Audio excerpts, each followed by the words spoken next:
Bonjour à toutes et à tous, bienvenue dans le podcast du bien vivre et du bien vieillir.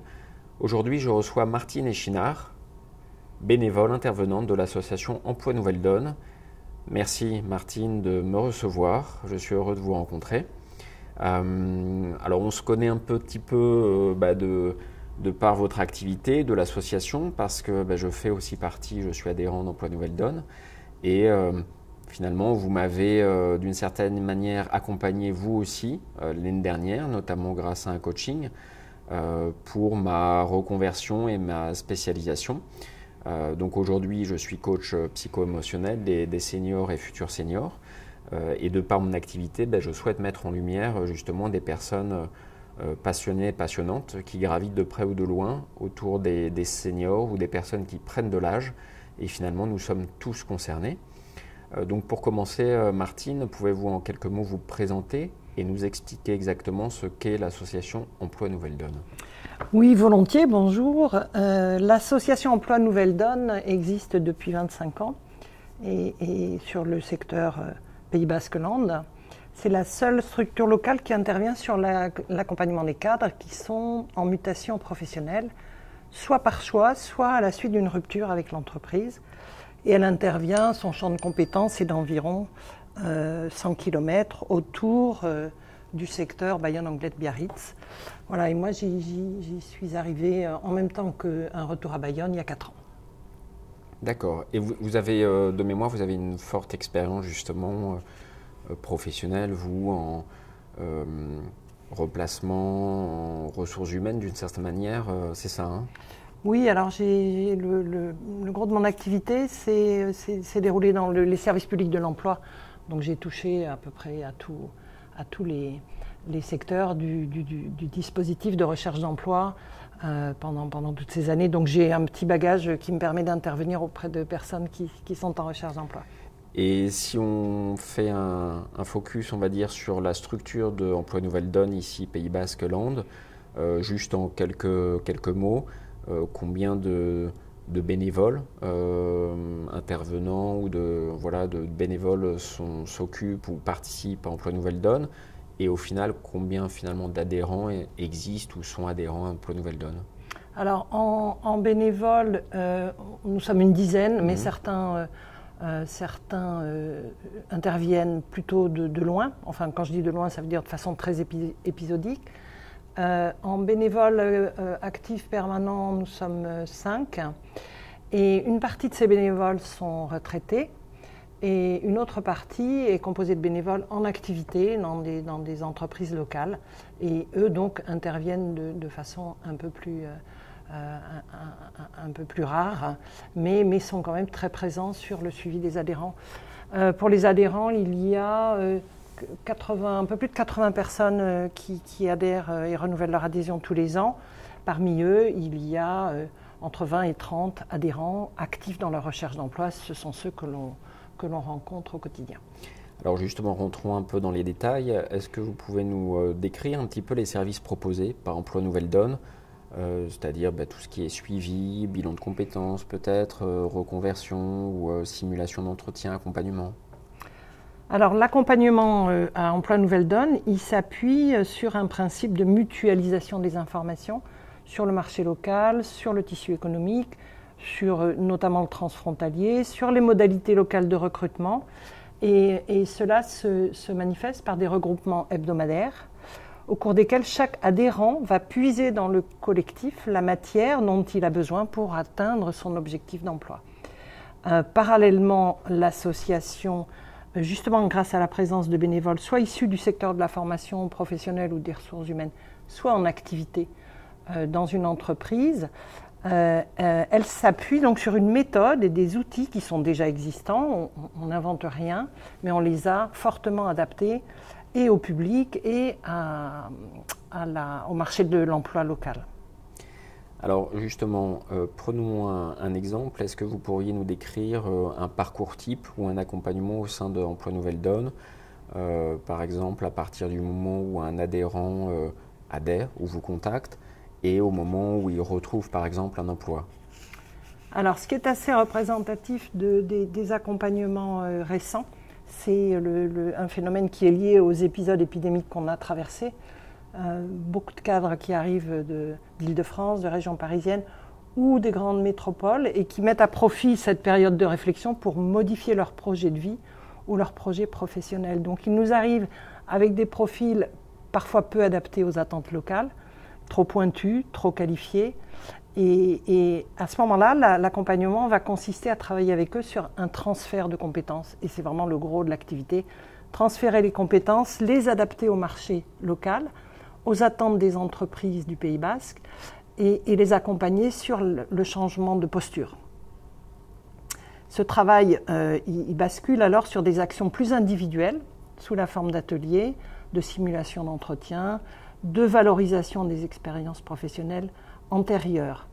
Et la durée du travail que nous effectuons avec un adhérent moyenne est de 7 mois quand la reconversion n'est pas trop importante. Ok. Et du coup, est-ce que vous pouvez dégager des profils types de personnes qui entrent à Emploi Nouvelle Donne, hommes, femmes, moins jeunes, jeunes, par rapport aux régions que vous mentionniez, etc. Alors, on essaie de ne pas différencier dans l'association la réponse en fonction de l'âge, du sexe ou du secteur d'activité. En revanche, chaque cas est particulier. Donc, on va plus travailler sur l'individuel quand on a besoin de s'attacher plus à une mutation professionnelle importante. Mais globalement, on essaie de s'adapter aux évolutions à la fois régionales et aux évolutions sur les métiers. Globalement, l'adhérent typique, ça va d'un jeune ingénieur qui a une première expérience professionnelle et qui se rapproche de nous parce qu'il a décidé de changer de secteur géographique, jusqu'à l'adhérent qui est en recherche de son dernier contrat et qui va s'investir pour 3-4 années supplémentaires. Ce n'est pas tout à fait le même objectif, mais ça fonctionne très bien ensemble. Et avec votre expérience du coup sur le terrain, finalement, au jour le jour, est-ce que vous avez vu une évolution des besoins ou des demandes ou des recherches d'emploi ces dernières années? Vous mentionniez tout à l'heure notamment l'impact, je crois, du Covid, etc. Est-ce que, voilà, dans quel sens avez-vous vu une certaine évolution? Alors l'évolution du marché, elle est à peu près aussi rapide que celle des technologies, que celle de la recherche, des conditions de travail. De manière plus large, l'évolution de la société, surtout ces dernières années. On s'efforce de suivre. Il y a des métiers qui disparaissent, donc des adhérents qui nous arrivent avec des expériences qui sont obsolètes. D'autres métiers s'inventent. Le passage de l'un à l'autre n'est pas toujours évident. En fait, on essaie d'avancer la remise en question le plus possible et ça nous sert de piste de réflexion dans les débats. Il est évident que ces dernières années, la remise en question sur l'expérience professionnelle et la capacité à retrouver un emploi sur la région, c'est une dominante assez forte dans les groupes. Et alors justement, retrouver un emploi, se reconvertir, finalement parfois changer de région aussi, c'est l'utilisation des réseaux, de ses propres réseaux.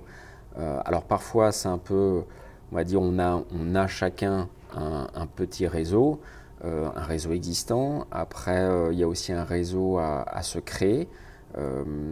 Et pour vous, selon vous, du coup, quelle est l'importance des réseaux en général, justement à entretenir ou à se créer? Alors pour nous, elle est primordiale, surtout sur notre secteur géographique. Vous savez que dans la région, le cluster est permanent, partout. Le marché, il est plus que caché, il devient confidentiel. L'entre-soi fonctionne parfois un peu trop bien.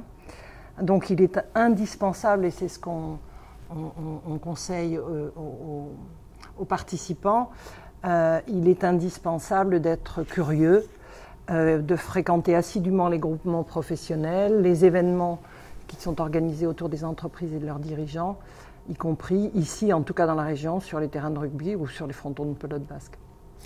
Et oui, et en fait, alors je rebondis un petit peu là-dessus, mais c'est pas forcément facile justement, par expérience justement, d'aller sur le terrain, d'aller rencontrer les gens, de se rendre par exemple à des soirées, à des salons, mais c'est extrêmement intéressant parce que les personnes en général voilà, sont pas forcément contre de vous rencontrer, voire même ils sont souvent même accueillants, même pour vous rencontrer, pour savoir qui vous êtes, même si alors que vous soyez en demande d'emploi ou simplement en demande de contact, mais finalement oser y aller, quoi, oser aller voir les gens, oser prendre son téléphone pour savoir si il y a une disponibilité, même de 5, 10, 15 minutes, même un café.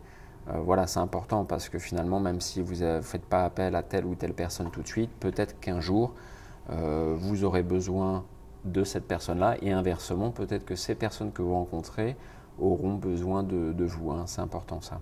Oui, alors pour répondre à ça, on met en place des ateliers qui permettent à l'adhérent qui le souhaite de parler de soi, de construire un pitch et d'avoir la possibilité de se présenter très rapidement, justement autour d'un café ou lors d'un événement particulier, et surtout de gagner la confiance qui lui permet de valoriser justement ces quelques minutes au cours desquelles il va prendre en contact avec un recruteur.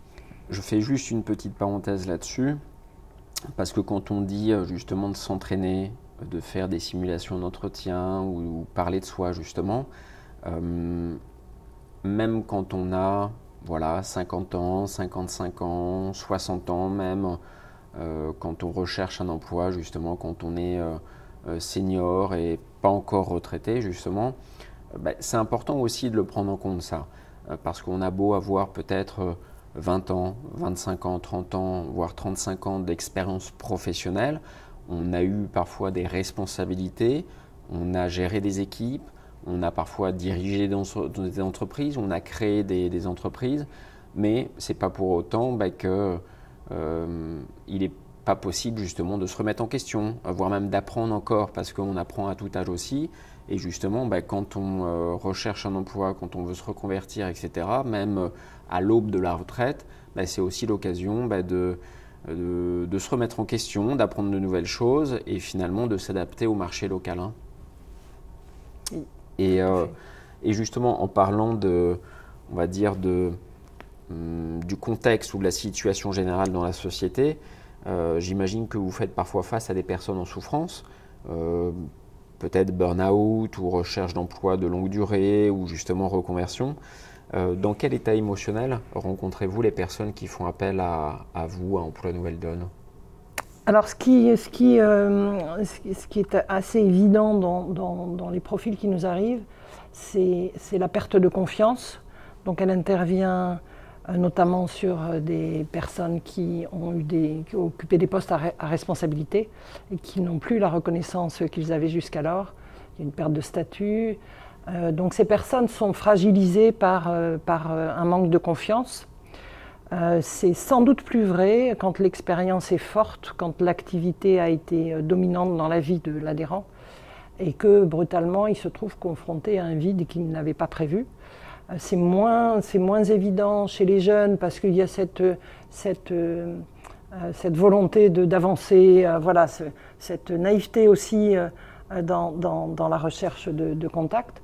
Mais en tout cas, on est confronté à cette difficulté-là.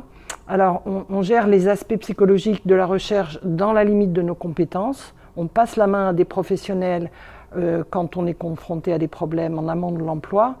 On s'efforce de rediriger vers des réponses adaptées, mais on manque clairement de relais. On en a déjà parlé. Ce sont ces relais qui nous manquent entre le médical, qui est un peu plus extrême, et l'accompagnement plus social dont certains ont besoin au-delà de notre activité sur sur l'association. Donc vous pensez justement qu'un accompagnement, on va dire psycho-émotionnel auprès des personnes justement qui vivent des bouleversements, je pense notamment aux personnes de plus de 55 ans, a du sens pour vous justement comme alternative, hein? C'est un relais qui nous manque, on en a fait le constat. On n'a pas trouvé forcément de réponse jusqu'à aujourd'hui. Donc il est évident que ça intervient, on va dire, sur 2 cas sur 5, on aurait besoin d'un relais dans ce domaine-là. Ok.